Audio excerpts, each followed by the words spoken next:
So guys, good evening. Nandito na naman tayo para sa ating napakabilis at napakaikling tutorial. Yung pag-uusapan natin dito guys kung paano natin buksan yung ating power button na hindi na ito nagagamit o hindi na napipindot. Kasi kadalasan dyan nagsisimula yung sira, mabilis siya masira. So meron tayong paraan guys kung paano buksan yung ating power button na hindi ginagamit itong button sa gilid. So guys, yung gawin natin, first punta tayo sa ating settings. Ayan.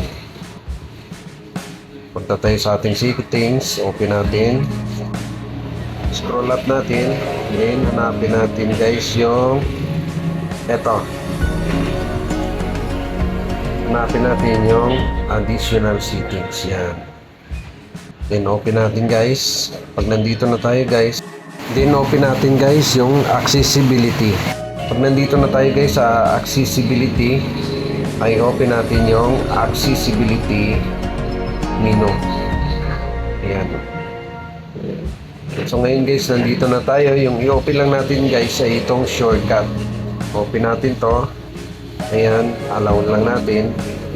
So i-open natin ngayon guys. Ayan, kung makikita nyo guys, ay nandito na sa taas yung ating kailangan upang mabilis tayo mag-open ng ating power button na hindi na nagagamit yung button sa gilid ng ating mga cellphone.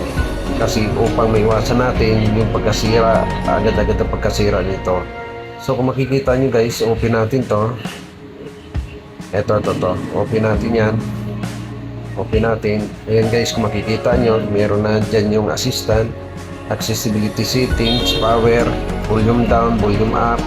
Ayan, recent apps, brightness down, brightness up, lock screen. Ayan, kung makikita nyo guys, ito na siya guys. Kung i-open nyo, ayan, napakabilis na. So para maiwasan natin pagkasira ng ating mga power button sa gilid, yan po ang ating gamitin. So maraming salamat guys kung nakatulong itong napakikling tutorial. Pakisuporta na lang. Thank you and God bless guys.